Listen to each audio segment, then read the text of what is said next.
of the villains out there and maybe characters, he's the most deserving of a Kool-Aid. So Kang Kool-Aid flavor? Oh, yeah. Kang the Kool-Aid conquers all the other Kool-Aids. It destroys Purple Cirrus Rex and the Yekto Coolers. Here we go again. It is time for everyone's favorite comic book and beer podcast. This is Comic Books and Cold Ones, the beer podcast with a comic book problem. This is KMac, and I am joined, as always, by my favorite ancient Egyptian co-host. His name today is, it can be two. It can be Yek or Yek Tut. What's up, man? Pretty good. You went with Yek. That's a pull. I thought you were going to go with the more obvious, which would have been Yekang. I know, but you used it already. I'm not gonna. I got to be my own original self. I can't take what you've already put out there. Well, very well true. The ever living one, Commortus. That's what I was going to go with you. How are you today? I'm doing pretty well. I'm looking forward to this show. I've never read so many comic books about this villain, but I thought they were all pretty good. So, just to give you a little tibble of what we'll be talking about today, we are doing one of our favorite types of episodes. We've done this once before, and this is our second one. And today, Kang the Conqueror, this is your life.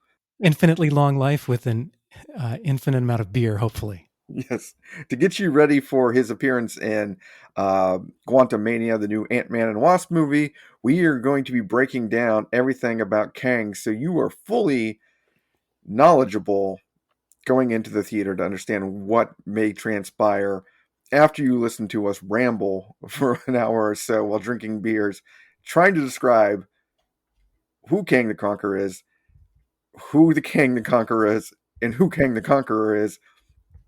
Literally, those are all the same guy. Maybe we don't know, and so forth. No idea.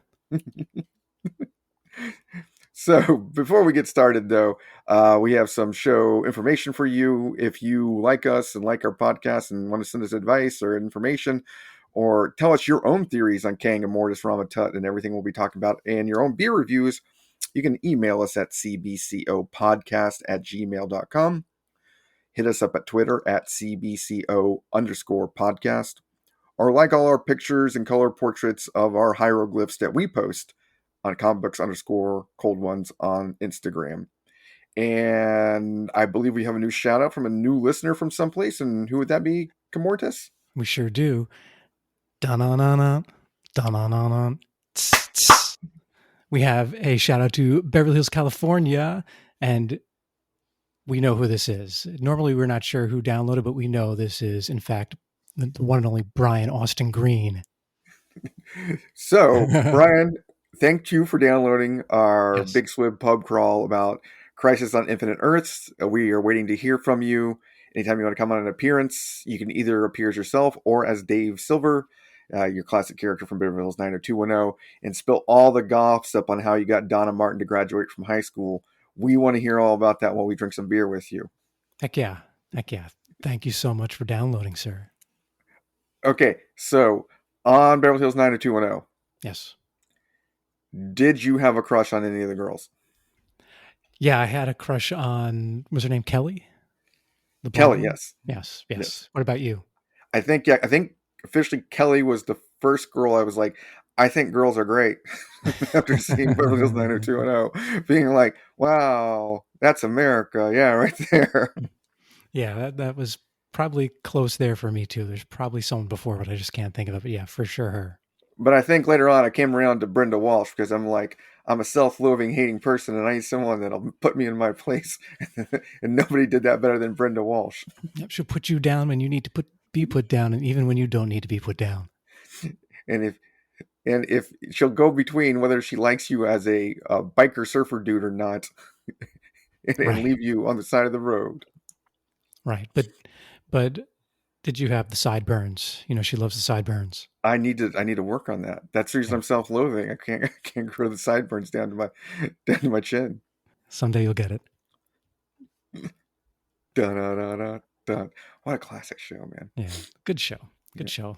They did a smart thing with that show. They had new episodes on in the summer when everything else was in reruns. Oh yeah. And you had the LA things with you could see people going from the beach in their bikinis to the peach pit. Right. So that was pretty impressive. Brilliant.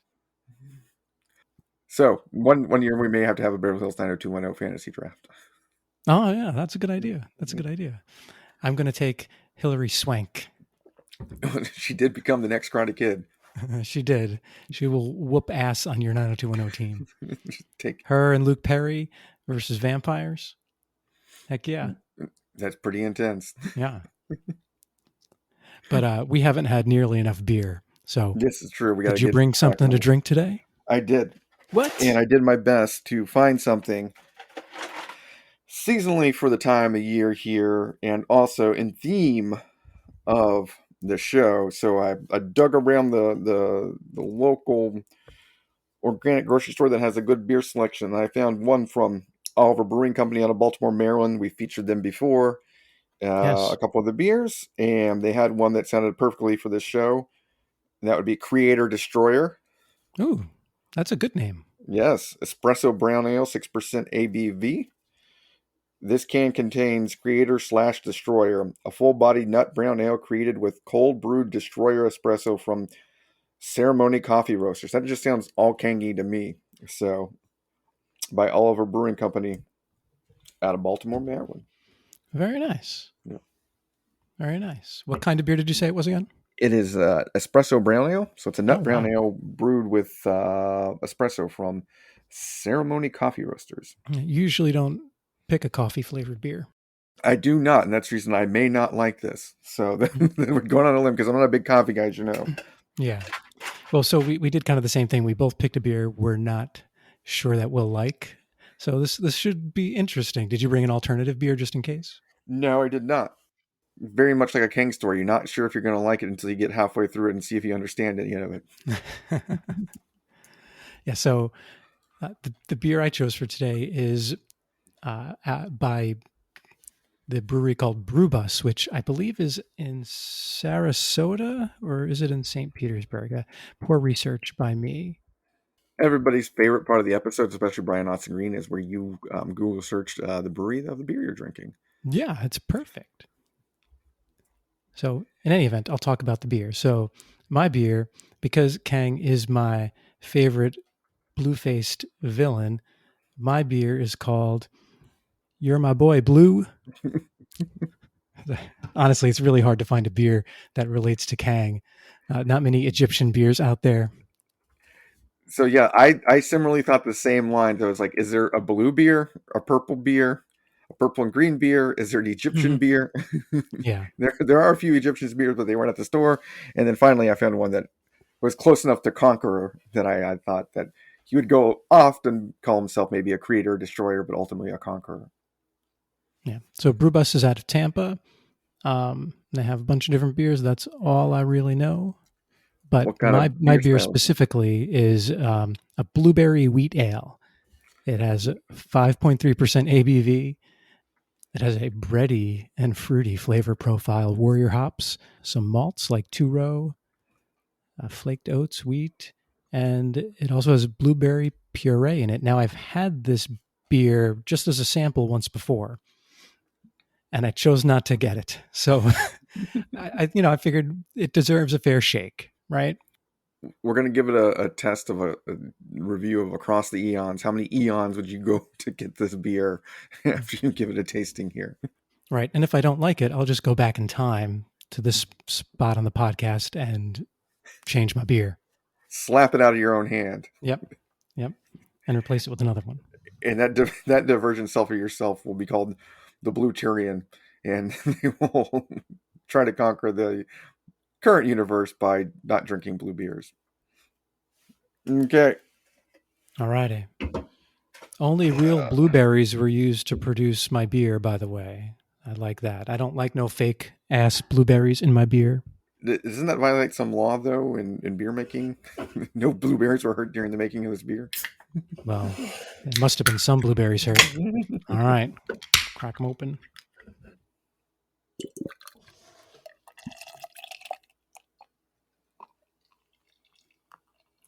A little bit of espresso smell, not too much. I don't know My when I beer get is in not more than blue. it is not Kang colored. No, it is not blue, but it smells like a blueberry dessert. So for those people that don't know, Kang maybe has one of the most distinct outfits where he has a blue face with purplish tint outlines and then a green kind of cloaky thing that kind of makes him look kind of like a flying squirrel, I would say, in a funky helmet. Yeah, that's about right. Ooh, this is tart. But I think of the villains out there and maybe characters, he's the most deserving of a Kool-Aid. So Kang Kool-Aid flavor, which would be Oh yeah. Oh yeah. purple with some like that you could put greenish sprinkles in that would lighten it up. I think that would be awesome. Kang Kool-Aid. Yeah. King the Kool-Aid conquers all the other Kool-Aids. It destroys Purple Saurus Rex and the Yecto Coolers. That's funny. Yeah, he definitely would be a Oh, good villain for the Kool-Aid Man. How is it? Strong? the espresso comes through right off. Right, you can punch you right in the face on that espresso taste. So the brown ale kind of fades away, but that espresso that definitely will keep me up to make it through multiple centuries here as we discuss everyone's favorite time traveler in the Marvel universe, and that Yeah. is, of course, Kang the Conqueror. So what other time travelers are there in the Marvel universe? You have Zarko, the Tomorrow Man, right? That sounds right. You have Cable. You have Cable. He constantly travels through time. Mm-hmm. So you have Let's Bishop, who traveled Bish. once and then kind of traveled again when he went crazy. Yeah, but I think of consistent time travelers. Right. Those are two that I can think of. Um, hmm, Fantastic Four don't really have a time traveler. Besides, I mean, you know what I mean? Like they share Kang with the Avengers, but yeah, and Doctor Doom has his own time machine. right. But people that travel wildly throughout time, I think Kang's the number one. Uh, we've had, um, of course, Black Knight travel to and from the medieval times, but nobody that's to a specific period. And nobody cares about him anyway. Go screw yourself. The Black Knight's the best. He cuts through Uh, time, and he's able to travel. If his sword travels through times, he's able to travel himself through time, which is a feat he pulled on Kang to defeat him in one of the stories that we read for this podcast. all right, so let's get back to Kang. Stop talking about these other people. Kang the Conqueror, this is your life. So what we do here is we break down all the things about Kang, his family, his friends, and interesting side bits that we learn about him in his life. Just like the classic TV show This Is Your Life, where they have people come on and read stories, and then they go, "Oh, that's this person in my life. This is my person in my life." But we kind of do it a little differently here. What we do with the Scarlet Witch, who has probably the most complicated family tree in comic Yeah, bookdom, we are going with, with the Scarlet Witch having the most branches of a tree. This is the tallest singular tree, I think, just a pole, right? right. Yeah, so many of the characters involved in Kang's life are just Kang from different periods of time. It's a tree It's just him. without limbs. It's just got trunks sticking out of the ground. It's a multi-trunk tree, Right, right. And the trunks are coming out of all different places on this trunk. So and they're all different flavors of trunk. yeah, this trunk has a lot of junk. Trunk on the junk. But Kang the Conqueror is, of course, his real name is Nathaniel Richards. He first appeared in Avengers number 8, July 1964. He was created by, That was for the first appearance of Kang, but the character had yes, actually appeared before, and we'll get to that in a second. yeah, All of you who are wondering. created by Kirby and Lee.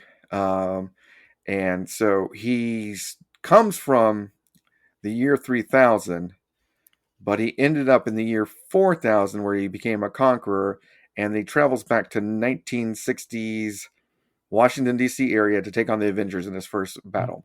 In the year 3000. I've been waiting to do that. Yes. And so that's when we first met Kang. But we find out later that he didn't go from 3000 to 4000, did he? No, so we find out a year before that, actually. So you have to go back in time, that when the Fantastic Four in issue number 19, way back in July 63, got transported back to ancient Egypt using Doctor Doom's time plank. And they traveled back in time to try to get Alicia Masters her eyesight back, Or because eyesight back.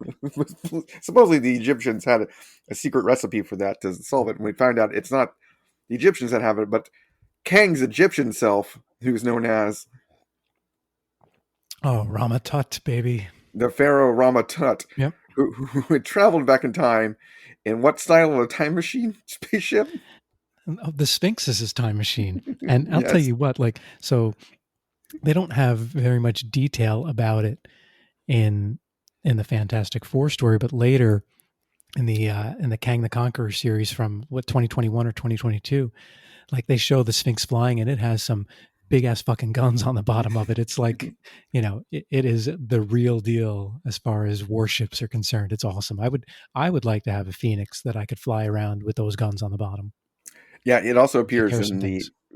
one of the best, probably the best Kang story in the Avengers Forever storyline. The Avengers eventually purloin the Sphinx time machine to travel through time, and you're like, if you had never read any Kang stuff, you're like, why is the Sphinx a time machine again? What's going on? Yeah.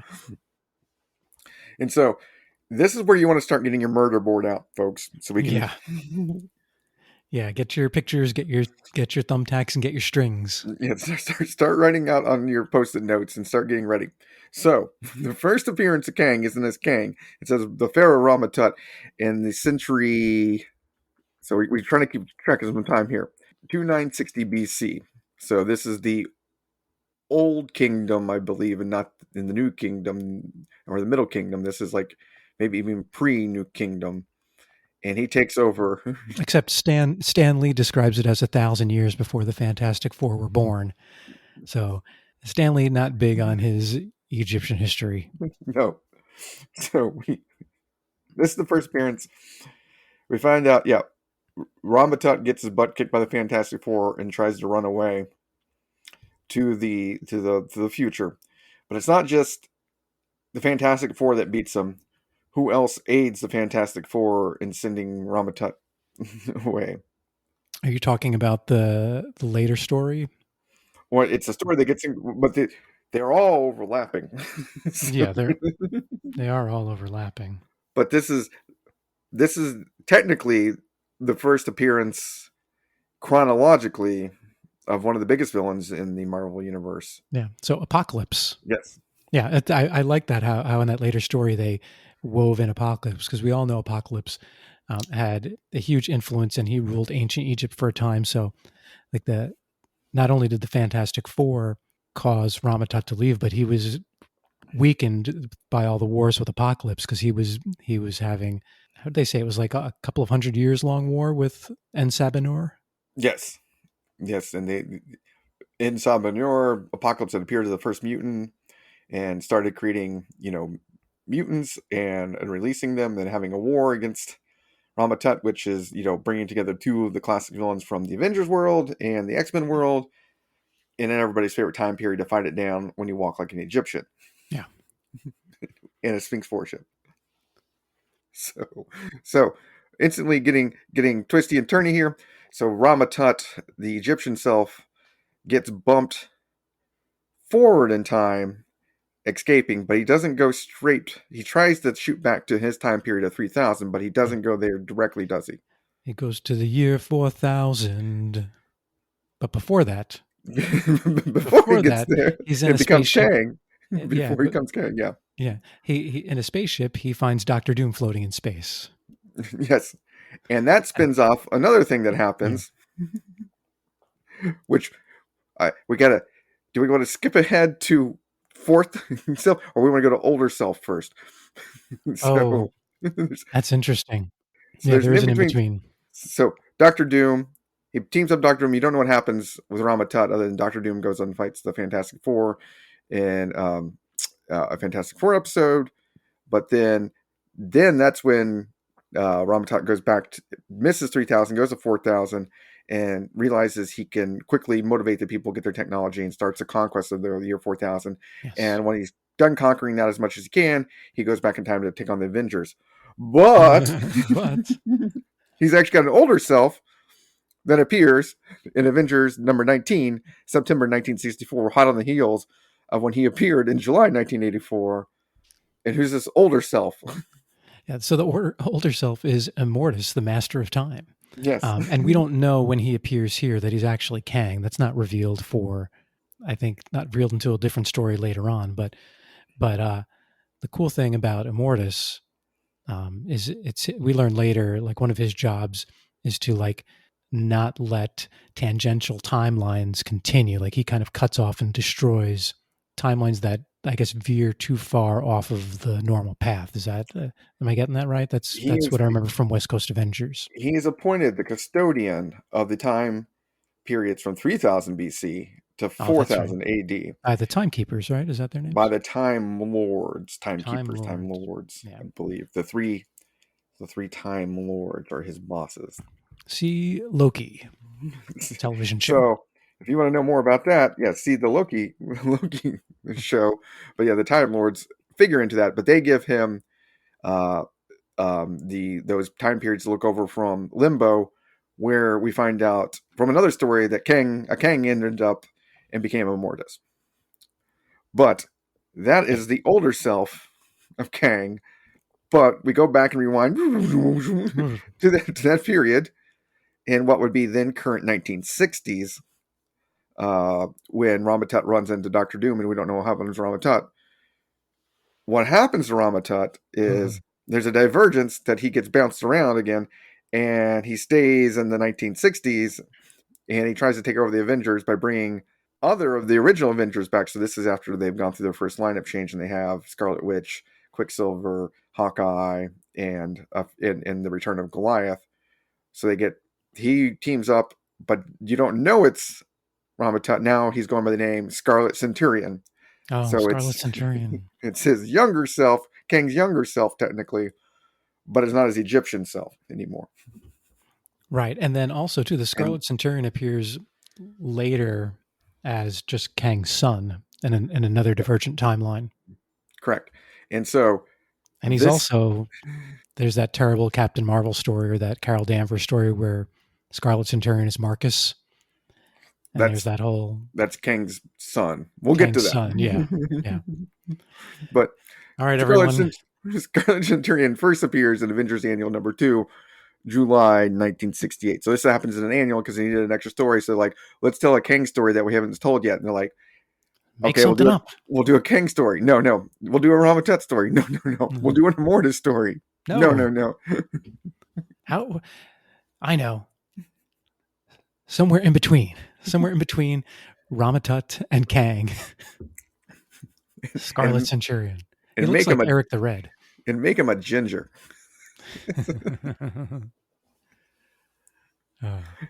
Just to throw things off. Now, we covered in Scarlet Witch, This Is Your Life, that Immortus has an unhealthy obsession with the Scarlet Witch. Right. Does he take the name Scarlet Centurion because he's had some unhealthy obsession with the color Scarlet, not so much the Scarlet Witch?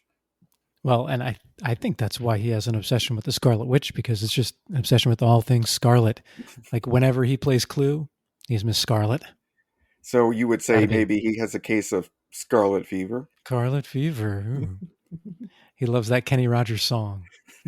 He's a big Rogers fan. Immortus. Big Rogers fan. Scarlet Fever. All right, this beer is pretty good. This Espresso's worn down on me a little bit. It's going to pick me up to give me enough caffeine to get through more Kangs. So we're on different trunks now, folks. And you think... I'm glad you're guiding us here because I'm lost already. I have no idea. Who are we talking about again? So you think we've covered all the Kang the Conquerors. No, we have not. What? Those are the 4 major ones that you might have heard out there. Every time we name a new Kang, you have to take a drink. Yes. You are going to be wasted. Shit can wasted. Blueberry wasted. So, the 4 major ones, Kang the Conqueror, who's Nathaniel Richard, Ramatut, Immortus, Scarlet Centurion. But there ends up being another Kang that's even younger that you may not know about. And this is actually a multitude of Kangs who who, after Kang gets beat by the Avengers in the 1960s and goes back to the 4000s, he then goes, I need to take on the Avengers in their timeline and build up an army to get ready for that.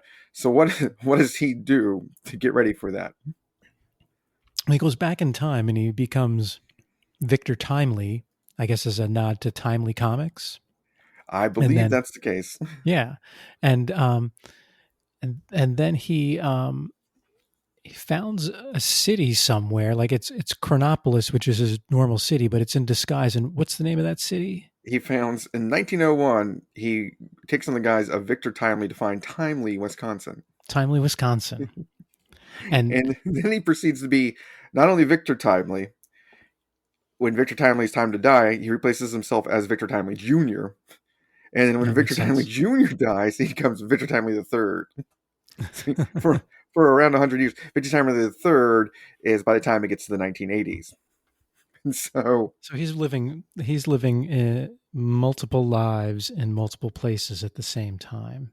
yes, and this all started. We found out about this in Avengers Annual number 21, July 28th, 1992.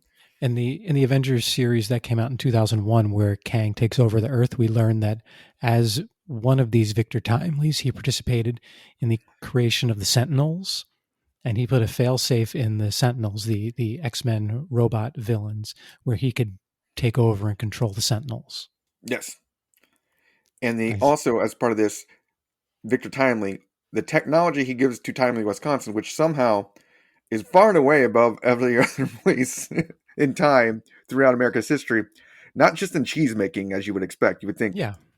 damn, they're making some good cheese in Timely, Wisconsin. No, but they become a center for robotics. So the original Human Torch comes out of Oh, there, yeah. which technically then makes him somewhat distantly related to the The Scarlet Vision. Witch's family, Oh, yeah, because the since the Vision. Vision is originally made from parts of the original Human Torch, and that's how maybe they're crossing again with that.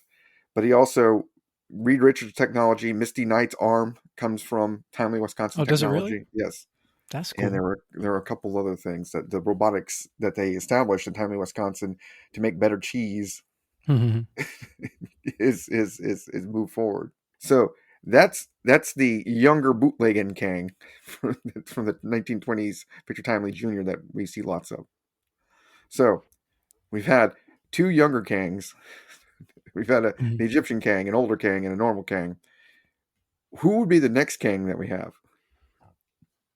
Well, the next Kang that we have is an even younger Kang, essentially Kid Kang in Young Avengers #1 from February '05 comes back as, well, Nathaniel Richards comes back and names himself Iron Lad and forms the Young Avengers because he learns, from his older self how bad he's going to be, how much of a badass conqueror he's going to be. And he don't want to be a badass conqueror. So he decides he's going to go back in time and become a hero. And I wonder, like, they didn't touch on this at all in the Kang the Conqueror series from 2022 or 2021, but like, I imagine that fits in somewhere. It probably would have just been too much to put in that series, but it would have been nice if they at least gave it a little bit of a touch. Yeah, so what happens is, yeah, my understanding is he goes back, founds the Young Adventures, and remember, they give him back to Kang to go to the future, Mm-hmm. but then he breaks away from that, and then he goes, that's the Kang that takes Iron Lad to try to show him the ways, his errors, Mm-hmm. and that Iron Lad becomes the Kang that kills his Kangs or whatever, Yeah. and we find out more about why Yeah, he and they becomes also Kang. erase his memory too, I think, when Mhm. they bring him back to the future. Back to the future. But yeah, So, those Young Avenger stories are pretty good. Some of the fighting they have with Kang is done really well. in the moral dilemma, if you don't let Kang take Kang, everything goes away. Yeah, yeah. So Captain America, just like the world becomes like post-apocalyptic. Um, what's her name? Isn't pregnant anymore. Jessica Luke Jones. Cage's wife. Yeah. So yeah, but I like those Young Avenger stories. They're funny. We touched on those a lot too in our Scarlet Witch: This Is Your Life show. It's amazing how these two characters are interrelated without really having that much direct connection themselves. Other than, yeah, as we mentioned, Immortus' long con to take over the Scarlet Witch, because Scarlet Witch, as we learn, is a Nexus being. Oh So yeah, she so interesting. controls. She's an anchor in time that all things exist at once and can exist together. And so that's kind of an anomaly that Immortus can't bear to stand. So that is, we had our younger bootlegging Kang, we had our younger Yeah, self in Scarlet Centurion.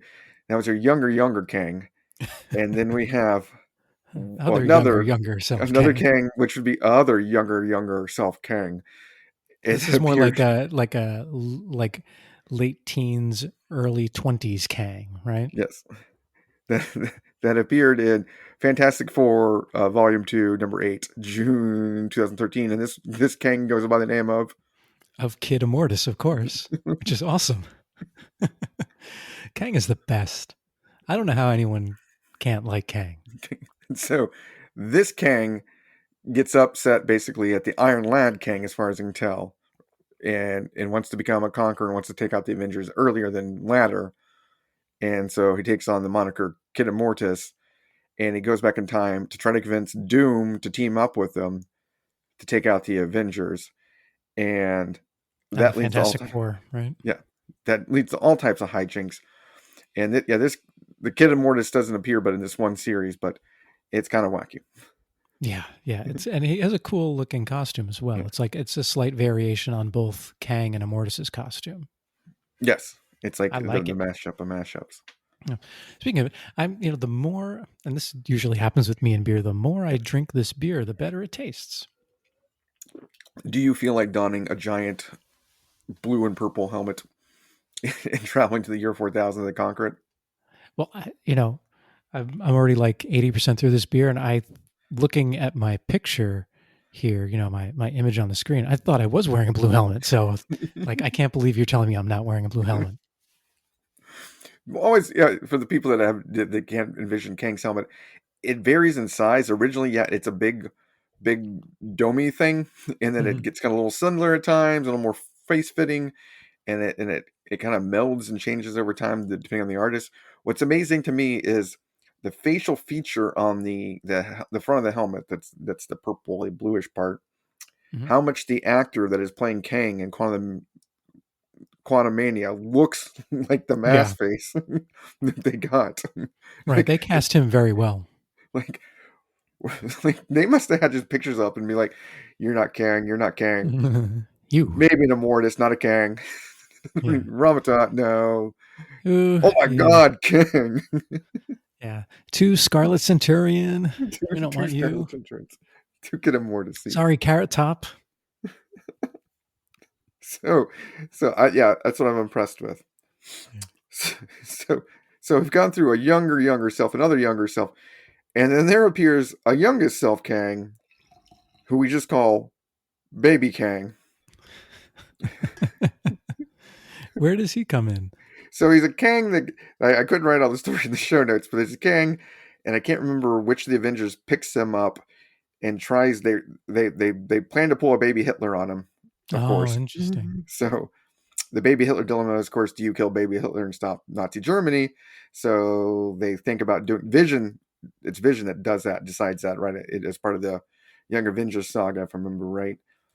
One of the later Yeah, ones. yeah. Avenger Vision kidnaps him from his crib and brings him somewhere else so he'll be protected, hoping that he would never become Kang. But then it creates paradoxes and there are consequences. They have to bring him back to avoid all those changes in the timeline. Yeah, he stows him. He eventually gets stowed with the priestess of Palma, who were the Right. people that come from they live in Vietnam, that are there to stop the giant serpent of time that happens to be in the Celestial Madonna story, and they're the people that raise the Manus, who becomes the Celestial Madonna, who Kang also obsessed with for a while in the 1970s, to tie that all back together Yeah. in a nice new boat. Those stories were kind of tough to read. Yes, and so we have a baby Kang that gets wrapped up in all this also, and so those are all The as far as Kangs, right? They're the all like proper Nathaniel Richards. as far as we can tell, they're all the proper Nathaniel Richards Kang, which all get summed up into a Kang Prime in Yeah. our timeline. So it would be the 616, which Mhm. actually is the um, 631. That is the Kang that we Kang know. Future, right? The Yeah, 6311. Yeah. yeah. So that is Kang Prime's timeline here. So in all of these, Kang never brings back an almanac, right? He never bets on the Cubs. No, he doesn't. Oh, which is good, smart, but never brings back an almanac. You just bring back an almanac, make yourself rich, and you've conquered. There you go. I can't believe he overlooked that. Clearly, he doesn't watch enough movies. I was going to say, at no point in the year 4000, 3000, or ancient Egypt did they get a copy of Back to the Future 2. All right, side note, side thought. Let's go. Is Doc Brown another version of old Kang? Ooh. So let's see. He's a scientist. Check. He's a disgraced nuclear physicist, so he's not just your average run-of-the-mill scientist. He can build a time machine out of a car. Check. Let me see. He has no trouble dealings with the Russians to get plutonium. He has Russian connections for plutonium. He doesn't wear a lot of purple, though. Purple and green are not often in his costumes. No. Right. He does go back to the 1800s, which Kang also does, to try to take over the Earth. He goes to Tombstone, Arizona, and fights with the Marvel Western heroes like the Two Gun Kid and Rawhide Kid. And the Oh, Knight really? Rider. I didn't read that one. Yep. That's the one that gets interlooped in the 1970s Avengers, where eventually Hawkeye wants to stay back in the time and be there. And eventually, I believe it's the Two Gun Kid that comes to the future with him and hangs out for a while. Oh, yeah. I think I remember that story. And then that gets looped in with the Avengers Forever story, and we create a Kang Kirkle, which would be a Kang circle, but a Kang Kirkle. Yeah, so I think Doc Brown is a Kang who probably fell and bumped his head somewhere along the way. Kind of forgot who he was. Decides to befriend high school boys for some reason. That love Chuck Berry. Yes. Yes. I don't remember who I heard say this, but they're like, isn't it weird that in the 80s, nobody thought it was weird that a disgraced nuclear physicist hung out with a high school kid? This is normal stuff for the 80s, by the way. That's just what the 80s were, man. Yeah.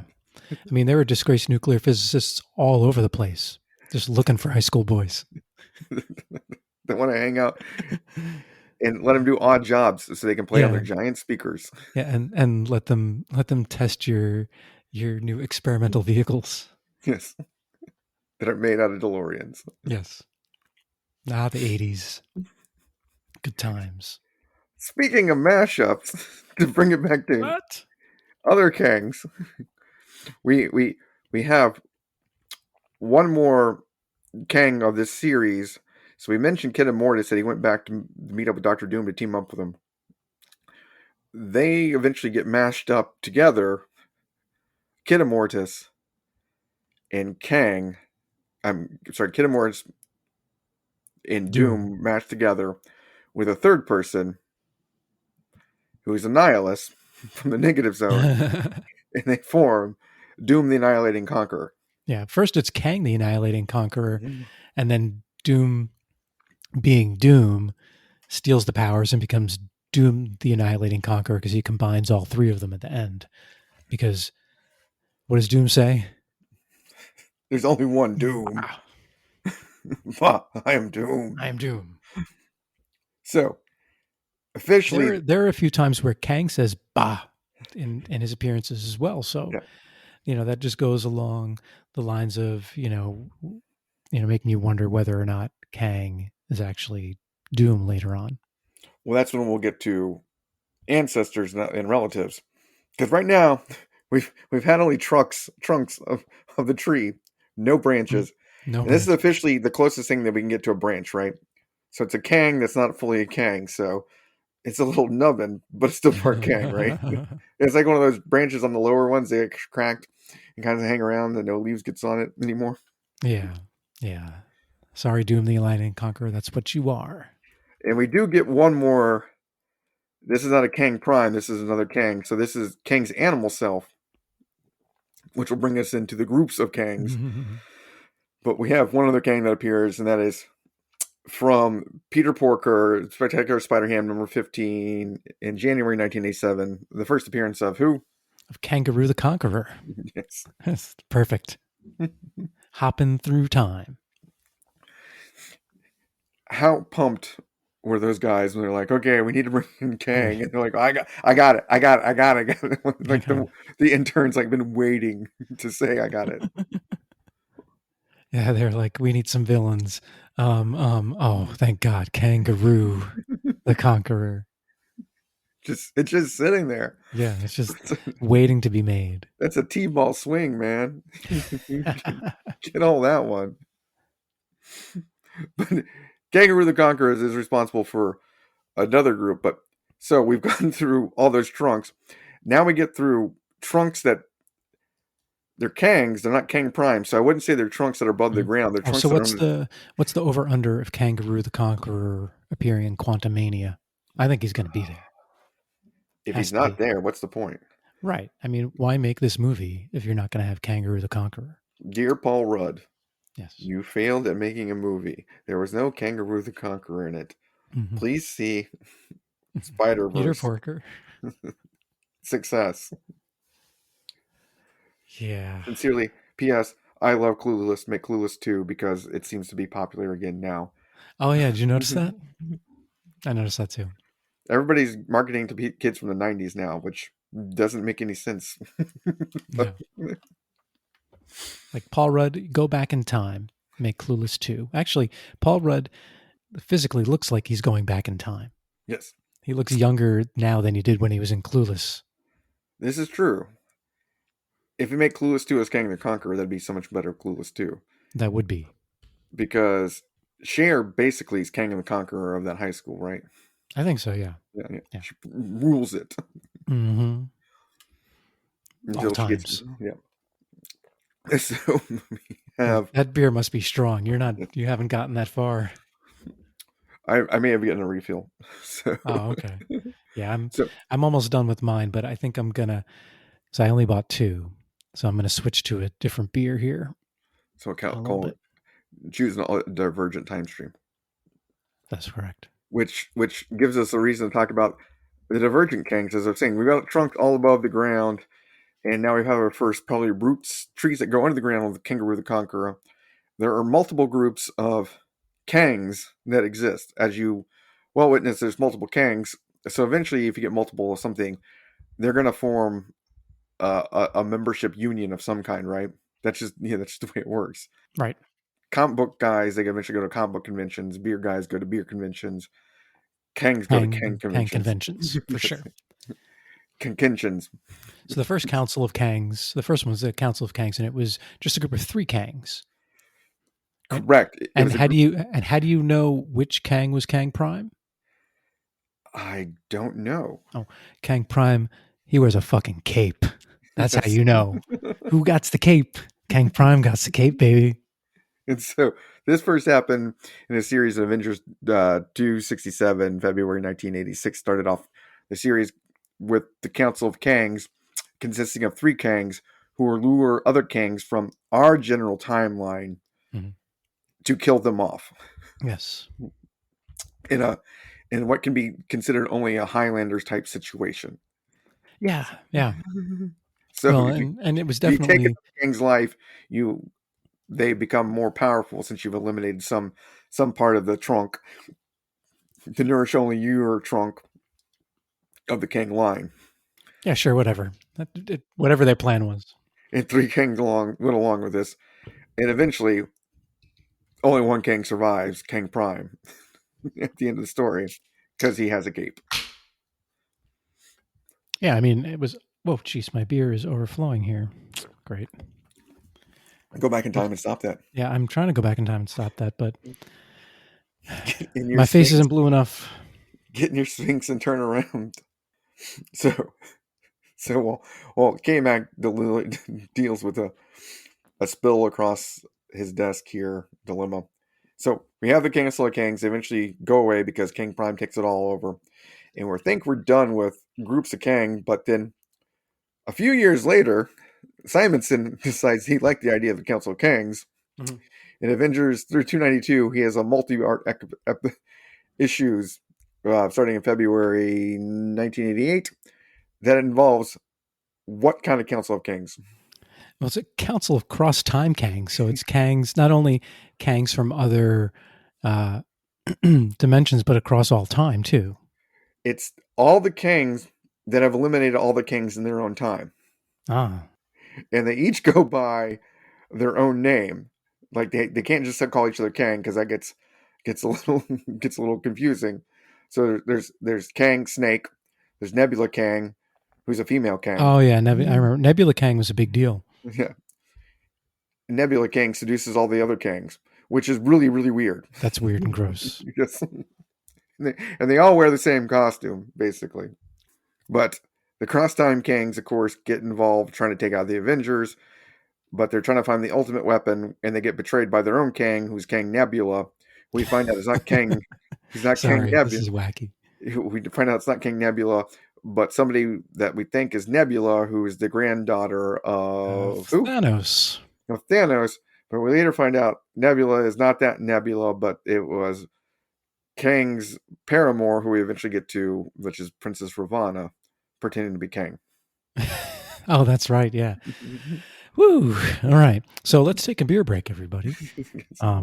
So because I only bought 2 beers and I need to post some stuff on social media, I switched over to my second beer, which is made by Wicked Weed Brewing, which is out of Asheville, North Carolina.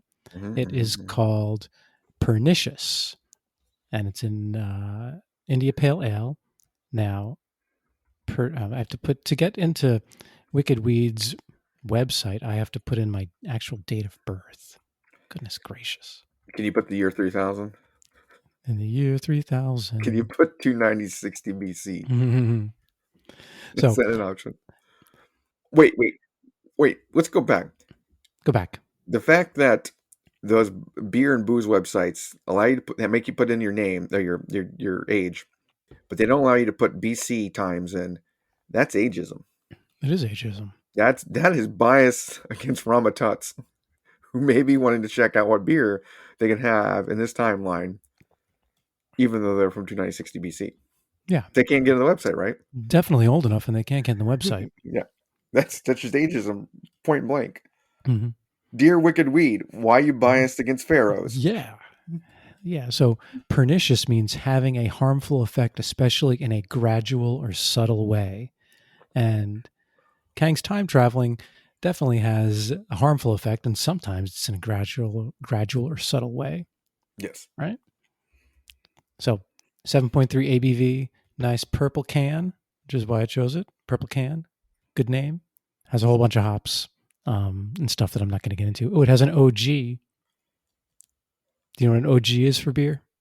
No. Neither do I. Original gravity. Sorry. Yeah. Original gravity. Yeah. So it's 1.061 degrees. If it was okay, it would have been Original Kingdom. It would have been.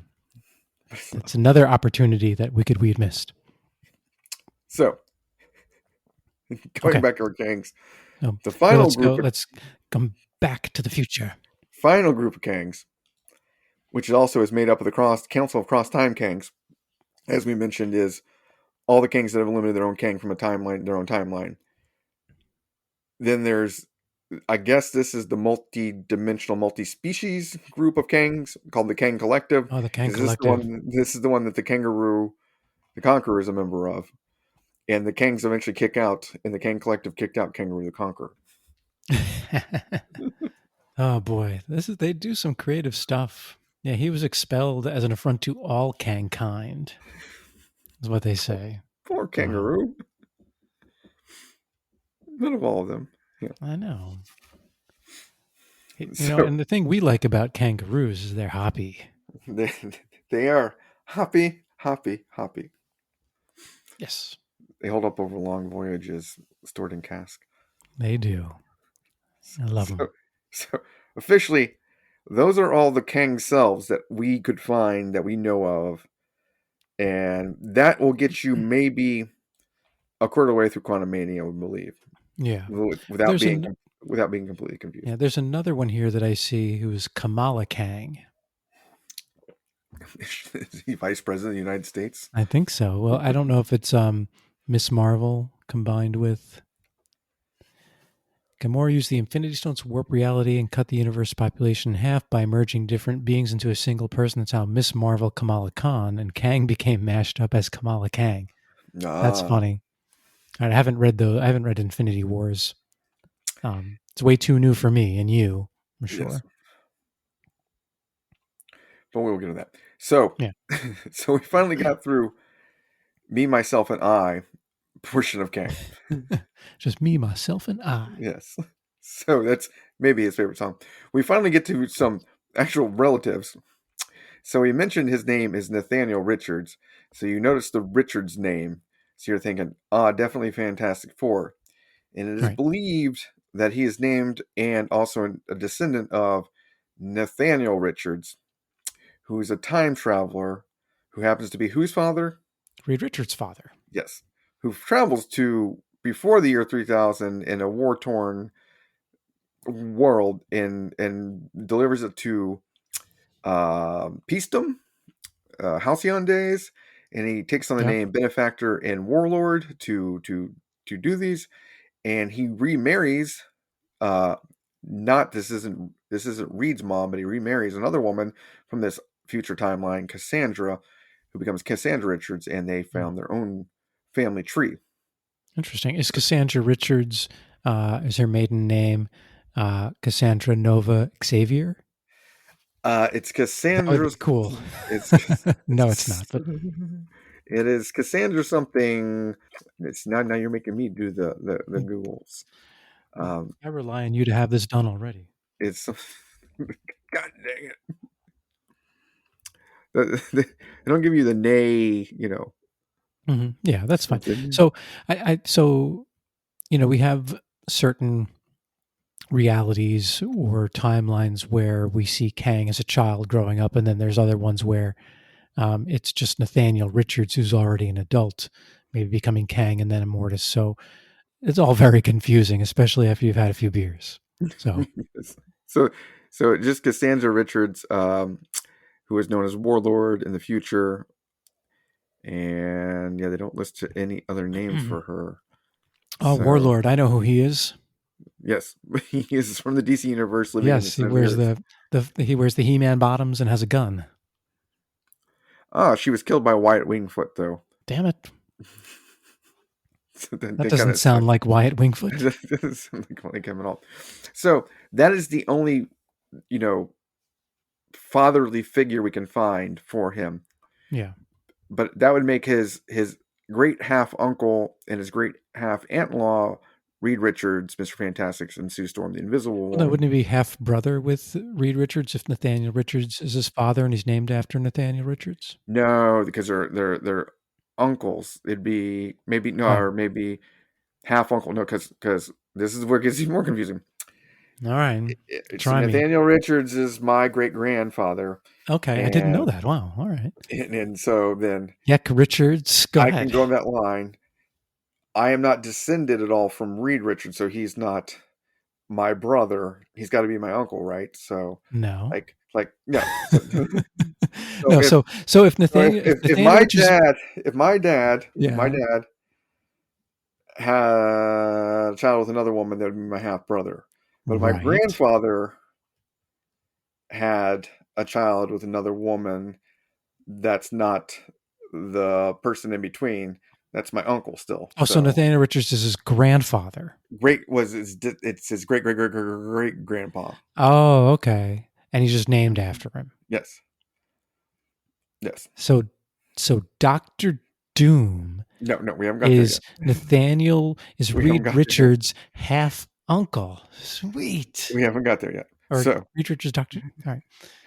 Great great great grandpa Head Nathaniel explode. Richards and great grandma Cassandra Richards, making his great half uncle Reed Richards and his great aunt in law Sue Storm, Right.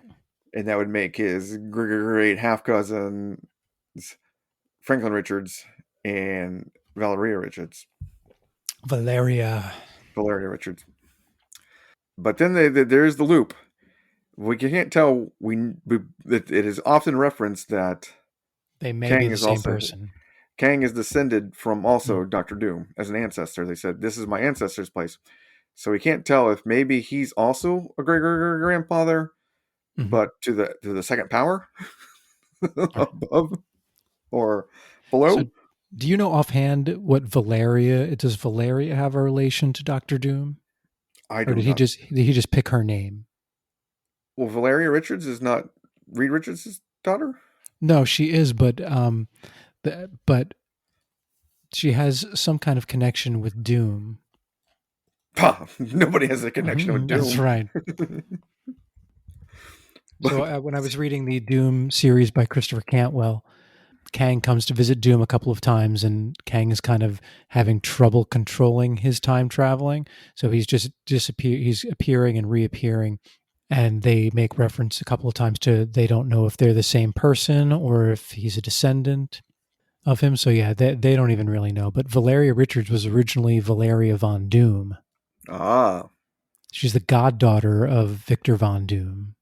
so maybe that's how he's related to Nathaniel Richards and Doom. Yeah, maybe So that may it has something to do with like her. Chris Claremont wrote her like first appearances, and has something to do with the god Roma, which we all know is siege perilous, confusing stuff. But she was maybe raised in an alternate future as the daughter of Doom and Sue Storm. yeah. Anytime you start doing any of that stuff in Otherworld, England, I get lost. That makes no sense to me. Yeah, yeah. But how does that affect where we are right now in the kingdom? So But we that's the key. I think we figured it all out. so yeah, we know a handful of ancestors and relatives, but we know no immediate relatives. Right. We do know he throughout time Kang has one paramour, and that is Princess Ravana Alexis Renslayer, Also, the Terminatrix. who eventually becomes the Terminatrix before she gets killed in the Avengers Forever series. But this is Doom or Kang's only folly as he falls in love with the daughter of a king or warlord in the 40,000s, the 40th century, and he can't ever get away from not loving her and trying to bring her back to life after she dies Mm-hmm. multiple times. Yeah, and he like puts her essence into the timeline, so essentially she's reborn throughout time. So he's setting himself up to fall in love with her and constantly lose her. Coming up short the whole Yeah, time. coming up short. You know, Any just truth of looking blue in the face. any truth of the fact that one of those essences formed the the Lexus line of Hondas I think so. luxury Yeah, cars. Yeah. yeah, and one went on to make the Terminator series of movies. Yeah. All the Terminator movies are just Terminator 2 onwards, or maybe the Terminator Judgment Day movie. Hmm. I don't Or know. since it's Is or the since it's Terminatrix is not a Terminatrix, very good character, so also I think Terminatrix is a ripoff movie, maybe of the Terminator. If we looked at our IMDb, I assume there's a Terminatrix movie. oh, there probably is. Where the robot has to take a certain pill and decides if they're going to live in the real world or the fake world. Yeah, Oh, there is, brother. yes, 1985 of course. Terminatrix. Yes. 1995. Oh no, Who's in it? It's even better than I thought. That's impossible. So, Terminatrix, 1995. Japanese sex kitten Kai Mutsutani in a Terminator knockoff softcore porn Oh, vehicle. jeez. Oh my goodness. In the future, killer sex droids rule the universe. Beautiful women either submit to slavery or they are the enemy. The Terminatrix comes back to the present from the future to combat the sex bots. Well, that sounds like it's needed. I mean, Well, that's essential. first, how did we both miss doing this research and watching this movie for this episode? I don't know. Is there anyone we know in this movie? I don't think I know anyone. I don't know anyone in this movie. I mean, if you're going softcore porn, other than Shannon Tweed, I don't know what you're. I don't. I got one deep. A Terminatrix is also a fictional character in Terminator 3: Rise of the Machines T-X. I guess they call her the term. They probably couldn't call her the Ah, Terminatrix. that's the one wearing the patent leather outfit. Yeah, the red leather. Yeah, the patent red leather. Yeah, Kristana Loken. yeah. Who went on to play whatever the vampire slaying movie, um, which it made based on Blood Rain. She goes on to play Blood Rain. Blood Rain. Yeah. Yes, And and all she's the in Painkiller Jane.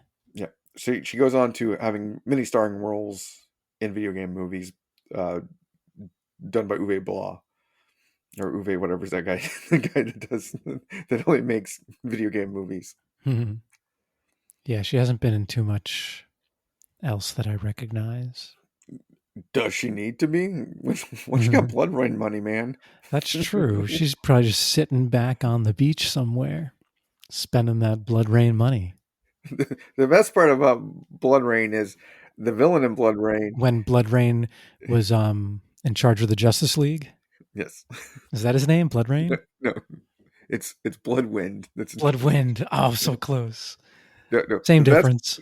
The best part about the Blood Rain movie is the villain is played by lauded at least one Academy Award winning actor, Ben Kingsley.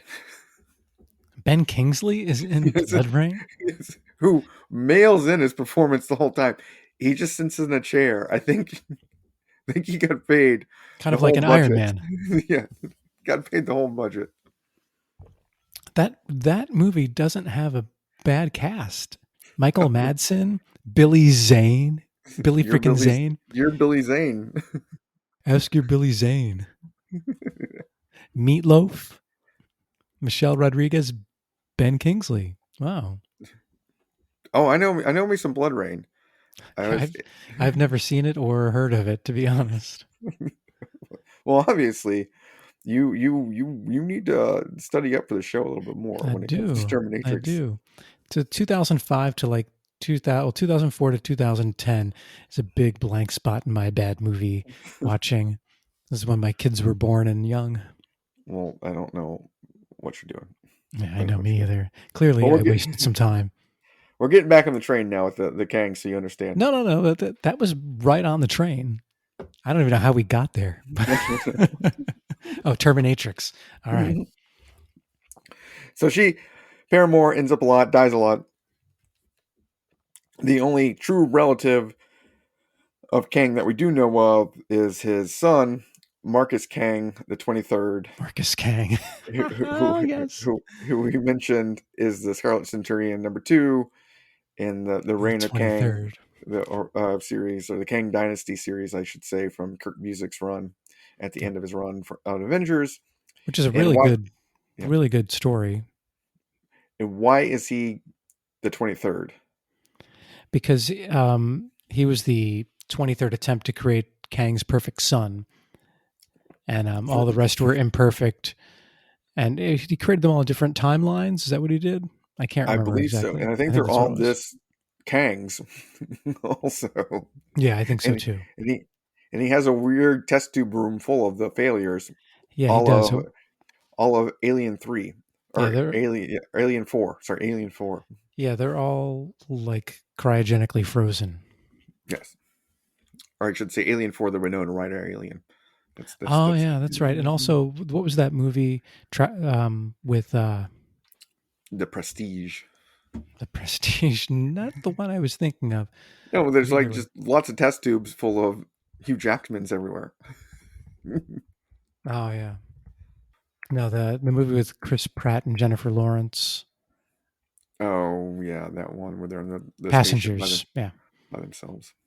Yeah, it's like that, except it's all one dude, and all cloned, and then Marcus Kang the 23rd is murdered by Kang. Spoilers if you haven't read the story from 2001. For being too soft and not letting Kang die. Yep, he's a softie, and for falling in love. Yes. Which brings us down into we've gone through all ourselves. We've gone through his only relatives. Kang's had some best buddies over the years, and he's had a really lot of good ones. His first best buddy as Kang was one of his lower lords in the 4000s, Baltog, who betrays him and eventually kills Ravana. Yeah, that's right. That guy's a jackass, right? Yeah, and Baltog gets knocked off, and then That Kang was goes on. when Kang almost had a face turn there too, because he was Yes, working with the Avengers he to try brings to the save Ravana City, and he brings the Revengers to the future to help him fight Baltog. After Baltog tried to get rid of him because Kang showed love for Ravana. yeah. So I mean, who knows what would have happened? We could have had Face Kang helping the heroes, making the timeline great, being like the Bizarro Kang. Yes, always Bizarro Kangs. Yes. And then he goes on a run of making his own buddies for a while. So he makes a guy named the Growing Man, Mhm. who's what kind of robot? He's not an android. He's not a robot. He's not a He's synthezoid. he's a stimuloid, baby. He's a He stimuloid. gets stimulated, I guess. I don't know the exact story behind. I've read this story, but I don't remember anything about it. So But he can he's talk. he's originally 8 feet tall, but anytime he absorbs any energy, he just does what? Oh, he just grows. That's He right. just grows. So anytime anyone fights him, everybody goes, "Don't hit him!" They And what, of course, what they do?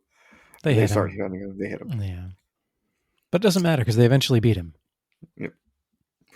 And in Young Adventures, they break him into more little growing men. Oh, that's right. He Yeah. that's right. Yeah, he turns into tiny stimuloids. Yes, yes. Yeah. Now the other robot best buddies, because Kang doesn't have any real friends, he just has to build them. Apparently, Yes. he builds the macrobots. Yes. Even those aren't. They don't really work well. He has to like put a hero inside of them to absorb so they can absorb the hero's power so they'll function. Yes. So they put Vision, Thor, and who's the third? Oh, Iron Man inside these macrobots, and it tries to conquer the world that way. But like his plan was thwarted by himself from the past. Ramatut came to the future from the past. He hung out in like a sarcophagus for like 5,000 years or something, right? Yeah, he just hang around next to living mummy the whole Yeah, time. and that kind of ties into the Kang the Conqueror series, where young Kang was altered by apocalypse, so he could sleep for 5,000 years and then wake up and Mhm. thwart his own plan. So that was a cool tie-in, I thought. As his punishment, yeah, Yeah. that he would have to live through seeing his greatest enemy rise. So who's Pythian? Tell me about this So, guy. so, so, and I then, gotta know. the current Kang the Conqueror timeless series, he invents his own buddies that are just clones, as far as I can tell, meant Oh to yeah, serve Kang, and they're the Pythians, and they all look like Kang, dressed as Kangs, but skinnier and less conquery. and more expendable. Yes, and he doesn't care about wasting whole timelines full of Pythians. Yes, yes. So those are Which is Kang's buddies. mhm. Eventually, when he gets older, the Kang realizes he's got to have some real friends in life, because that's what we do. You get rid of all the buddies that are hanger-ons, Right, right. and you get to your true blue friends, Yeah, true blue face friends. your true blue face friends, or in this case, one friend that can be anybody, and that is the Space Phantom, who's in limbo, also with him, and becomes immortal as a servant. And there's also like a race of Space Phantoms you find out in Oh Avengers yeah, Forever. Yeah, so there's just like the denizens of limbo, and I believe limbo is also the same limbo that Magic also is queen of, right? and I think it's a Or different limbo. is it? Yeah, it's a different one. I don't think so. I I think think it is. It's a different limbo because Magic's limbo is full of demons and they are, inferno but type characters, but this limbo is like the limbo of time, and that limbo is a separate dimension. well, I think it's the same, and the Space Phantoms just keep all the demons away by changing their faces all the time. Hmm. I think it's not. God damn you with your compulsive arguments. Put it on the board. Your feelings. So, Space Phantom appears in Avengers number 2 as their second villain they face, Mhm. Goes through a number of years, and he keeps popping up, and eventually they I can't tell if they retroconned him to make him a servant of Immortus, but he's by far Immortus' best buddy that's always hanging around. And Yeah. then Immortus eventually gets another big buddy, No, and no, that no, no, is no. The funniest thing with the Space Phantom okay. is when in the Celestial Madonna story, when Kang finally thinks he kidnaps Mantis, Oh yes, and Immortus is with the Avengers, and Kang takes Mantis back to his base, and the Avengers are like, we got to go after him. What the heck? And Kang and Immortus is like, no, no, no. And Immortus becomes a magician, and he opens up a coffin, and Mantis is in there, and they're like, holy shit, Mantis is there. And then it flashes to Kang, and Mantis, the Mantis he thinks he has, reverts to the Space Phantom, and he's like, I don't know, I'm just here. I'm the Space Phantom. Oh, that had Immortus me is laughing out loud. Immortus is willing to sell out his buddies to his own conquering self. Uh, yeah, that was hilarious. All right, and we have Tempest. Who's Tempest? Yeah, so Tempest is the other one that I believe it's Tempest the Timely one. Tempest of Limbo. So he is a giant crystalline monster kind of guy with a club that lives in Limbo. So yeah, it's Okay, it's not Tempest, Tempest from the Temporal Limbo. X-Men. No, no. Tempest is an agent of Mortis. He claims to have existed in his own dimension, a chronal continuum, a world existing outside the time known but obviously parallel to our own. So yeah, Well, that's who Tempest is. exactly. Interesting, because that has the same name as an X-Men character from the Bendis days. Yes. And so But I've never had the pleasure of reading a story with this Tempest, the whoever. he, But that's okay, yeah, because the beer's good. yes. So those are his true blue buddies. And so like any major character or villain, he's got to form groups of people eventually to aid him in his antics. He's got to have his henchmen, and we get various series of henchmen that Kang Mortis kind Mhm. of pull through. We cover the Scarlet Yeah, Century. Immortus is more of the henchman guy than Yes. Kang, though. Well, but Kang picks it up from him later on. Well, no, I think Immortus picks it up from Kang. Originally, Mortis has the first henchman that I'll cover. Yeah, but Kang first, though. Yeah, this is get your mortar board out. Yes, get it out, everybody. And so, So Immortus, yes, came first in our time yes, to do that. And when Immortus had Stan Lee's brain, Immortus had his historic henchman, right, which consisted of some very famous, characters or legendary characters from history. Like, who's your favorite out of this group? I like that he likes all big people, and so Yeah, Paul Bunyan's my favorite since he's not really a person, but he's like a giant that he brings yeah. brings to fight the Avengers. He brings in Paul Bunyan. I like how he brought in Hercules, but this Hercules has red shorts, Yes, which means when they later decided to introduce Hercules into Marvel, they're like, he can't have red shorts. but as far as I can Can't tell, do it. this might be the same Hercules because he recognizes Thor when they fight. And Right, he right. and he says when Thor beats him, "Ah, you bested me, Thunder God." And so yeah, he somewhat recognizes him.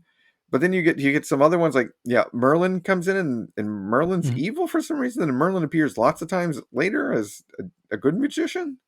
So Yeah. And Attila the Hun, of I don't course. know. And of course we get some other big guy Goliath from David and Goliath, who also gets beat by a slingshot in this one by the Avengers, and Attila the Hun because I guess Stanley is like everybody knew Attila was a great fighter and he just has a good name, so we're going to use him. Yeah. So that's who Immortus brings to bring on the Avengers. Back when those type of characters like Paul Bunyan were like, this is when comics was like that was the closest things kids knew to comic book characters that could fight comic book characters, I guess. Right. That weren't actual comic book characters. Some folklore characters. Mm-hmm. So then where Immortus got the idea was from his younger self who created he created a Legion of the Unliving when he was fighting the Avengers, and that consisted of Midnight, who's a martial arts expert, The Do you know Ghost. who Midnight is? Minai? I Midnight don't know is the who his name. other one. Midnight is the adoptive brother of one Shang-Chi, master of Kung Oh, Fu. really? That makes sense. And then Because Midnight was brought in for martial arts expertise to fight Mantis. yes, and Midnight eventually becomes Cosmic Midnight or whatever and fights the Silver Of Surfer. course. Fights the Silver Surfer. Makes sense. That's what I would have Yes, expected. from a Shang-Chi. I can't wait till you become Cosmic Yek and fight the Silver Yes, Surfer. it's gonna It's gonna happen. happen. Well, I can't wait for Yeah. One more beer and you're gonna do it. Well, Shang-Chi too. They're gonna have to have Midnight appear, right? Oh, I think Yeah. so. Yeah.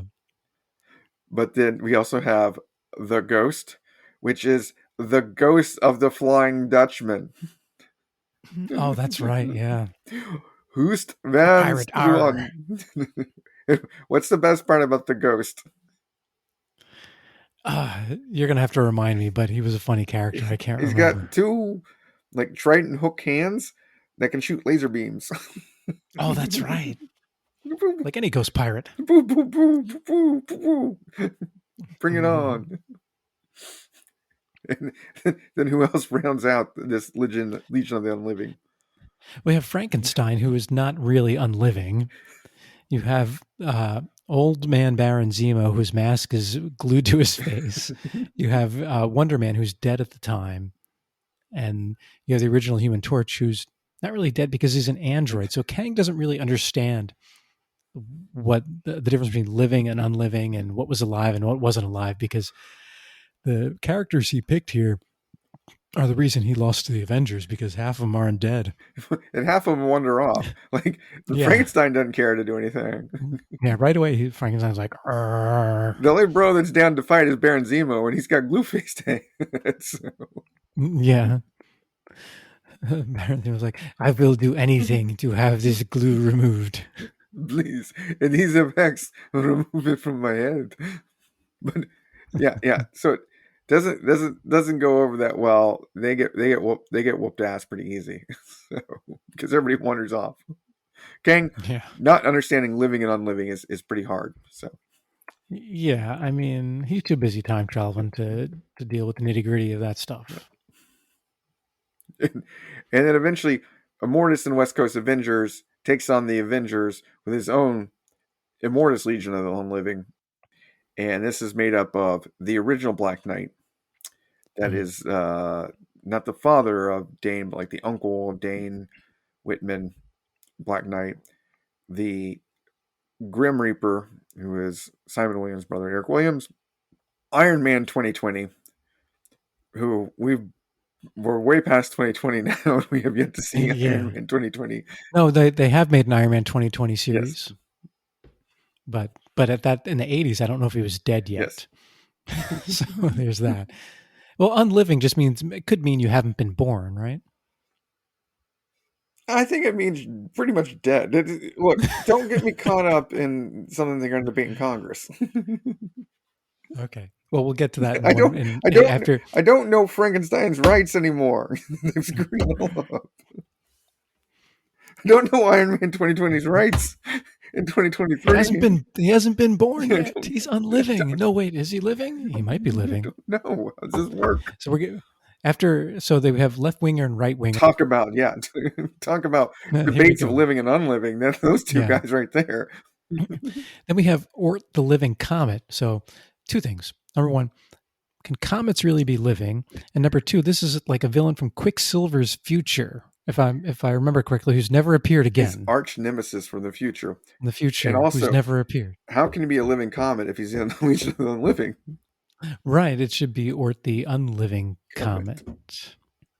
The Swordsman, who I think changed into a plant ghost or something in the Celestial Madonna series, and then again the original Human Torch, right? Is that no? The original Human Torch's sidekick, Toro. Sidekick.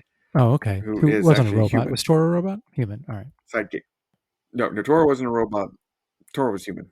It was like Bucky, but could turn into fire. Fire Bucky. Yeah. Yes. They should have him come back as Fire Bucky. Fire Bucky. what? Not the Winter Soldier, but the Summer something. Yeah, The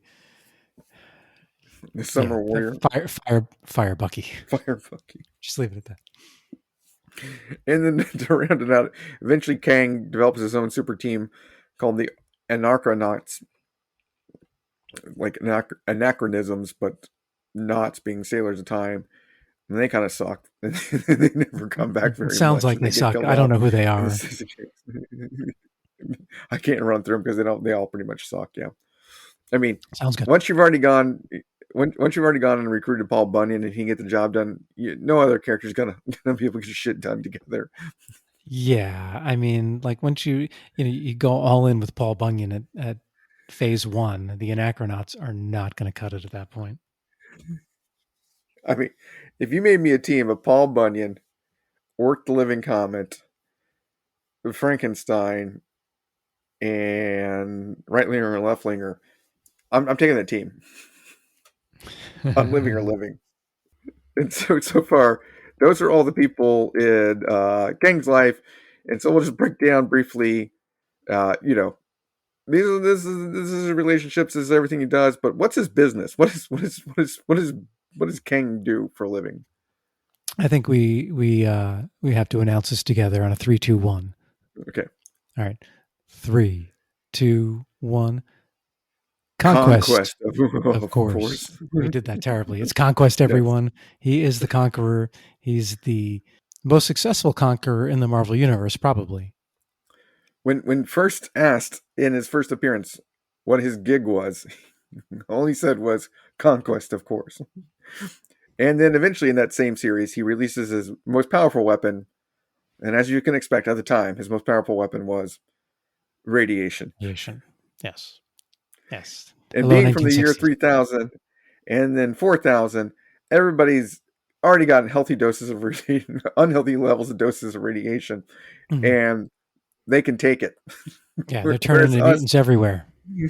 unlike us in our normal timeline, we can't take the radiation like he can, and he just doses people with it. Now, as a guy that may have a master's degree in this, I can tell you, you never get up to a level where you can just take it. Hey, but you're not There's from the year 3000. You don't know. this is true, or the year 4000, Yeah, you don't or have weapons and technology from the year 4000. So, like, I don't, I really don't think your master's degree like means very much here.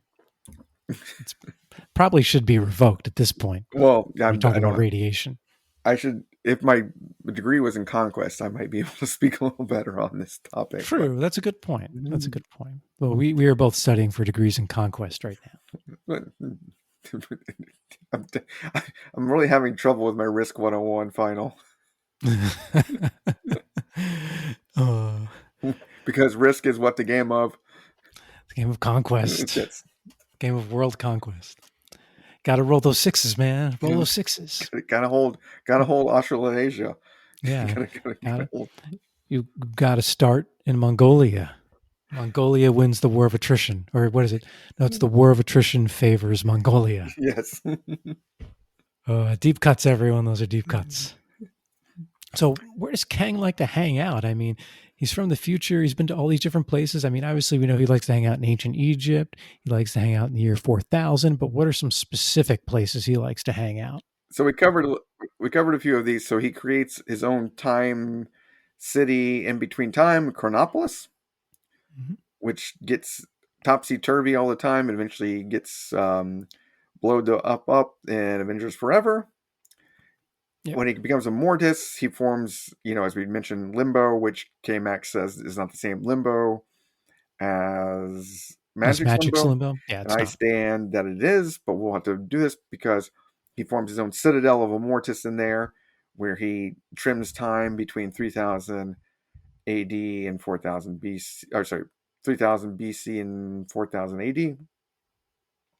We Mhm. mentioned he's the founder of a cheese manufacturing robotics town in Wisconsin, Tyler, Wisconsin. Yeah. And he also went to Tombstone, Arizona and established a base where he made a citadel, but was taken out by old timey West two-gun shooting villain, two-gun shooting heroes from Marvel Westerns. And then Mhm. finally, I think this is KMac's favorites. What's your favorite base that Oh, he the has? Damocles base, which is in the 2001 Avengers series, and it's shaped, of course, like a giant sword. So you have the, Earth's in trouble or wherever on Earth's in trouble, and you have the Damocles sword hovering over you, which I thought was a really cool touch, and it's drawn very well. Yeah, I like that a lot. Kang is Kang is nothing if not for symbolism.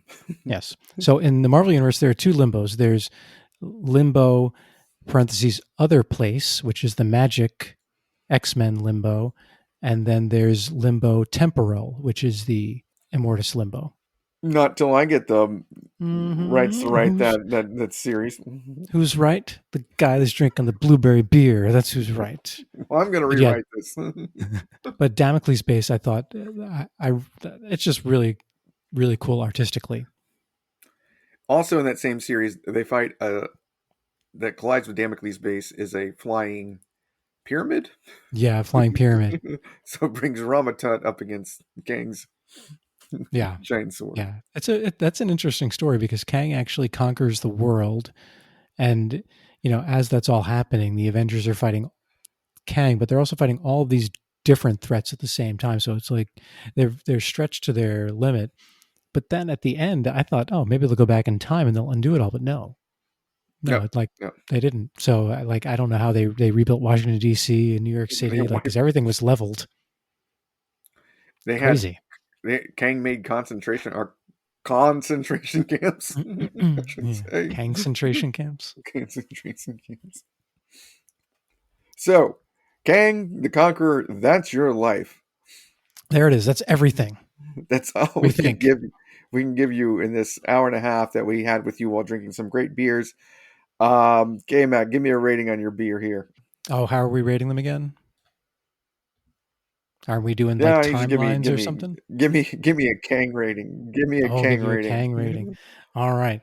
I'm good. Well, since I drank two beers, I'm going to rate this the mashed up Kang, the Kang or Doom, the Annihilating Conqueror, because I had the Brew Bus, You're My Boy Blue, Blueberry Wheat Ale, and I also had the Wicked Weed Pernicious India Pale Ale. So one blue beer, one purple beer.